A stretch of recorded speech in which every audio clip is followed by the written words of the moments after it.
by Eugene Robinson. Washington. Foolish optimists expected Ivanka Trump to be a moderating force in the White House. But by now it should be clear that she's not part of any solution, which by definition means she's part of the problem.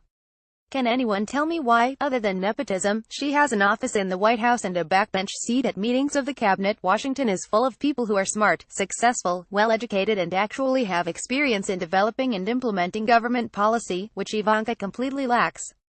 It is true that the president's daughter was once seen as the socially acceptable face of the Trump brand. She and her husband, Jared Kushner, were identified with the progressive social views of the rarefied social circles in which they traveled.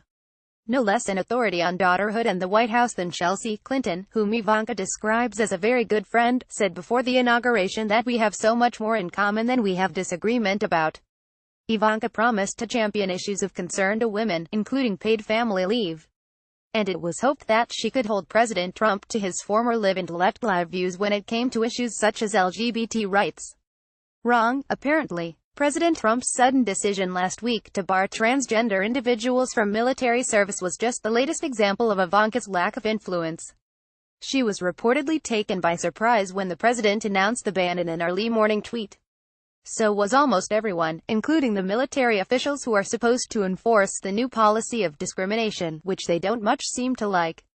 But the mean-spirited decree must have been especially galling for Ivanka, who in June apropos of nothing had tweeted that she was proud to support my LGBTQ friends, and the LGBTQ Americans who have made immense contributions to our society and economy.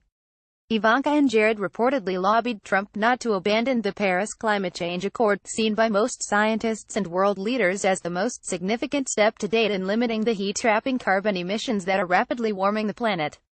The president pulled out of the pact anyway. She had no discernible influence in the healthcare battle, which perhaps should be no surprise. Trump pledged health insurance for everybody but became so desperate for a legislative win that he would have settled for health care for nobody, which is roughly what was in the bill that the Senate rejected last week. Ivanka has continued to advocate a national program of guaranteed paid family leave, similar to those in many other industrialized countries, which she described in a recent Wall Street Journal op as not an entitlement but an investment in America's working families. She did have enough juice to get Budget Director Mick Mulvaney to allocate some money for such a program, $25 billion over 10 years, but it is unclear whether funding will survive the appropriations process. If it does, I'll congratulate her. If not, she might want to work to help Democrats take control of both the House and the Senate in 2018. I'm sure they would be happy to vote for a much better family leave program, covering not just childbirth but also other family needs such as elder care. Where Ivanka does apparently have real influences in matters of personnel. She and Jared are reported to have urged Trump to bring in foul-mouthed Anthony Scaramucci as White House Communications Director.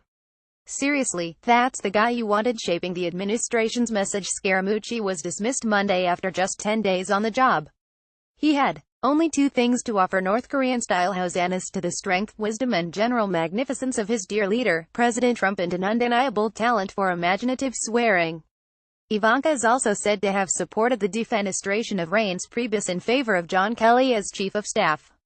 It is true that Priebus didn't do a very good job, but that's mostly because he wasn't allowed to, and Ivanka was one of his headaches, though perhaps not the worst. She is one of many aides who enjoy unfettered access to the president. If Kelly is not allowed to function as a gatekeeper, he, too, will fail.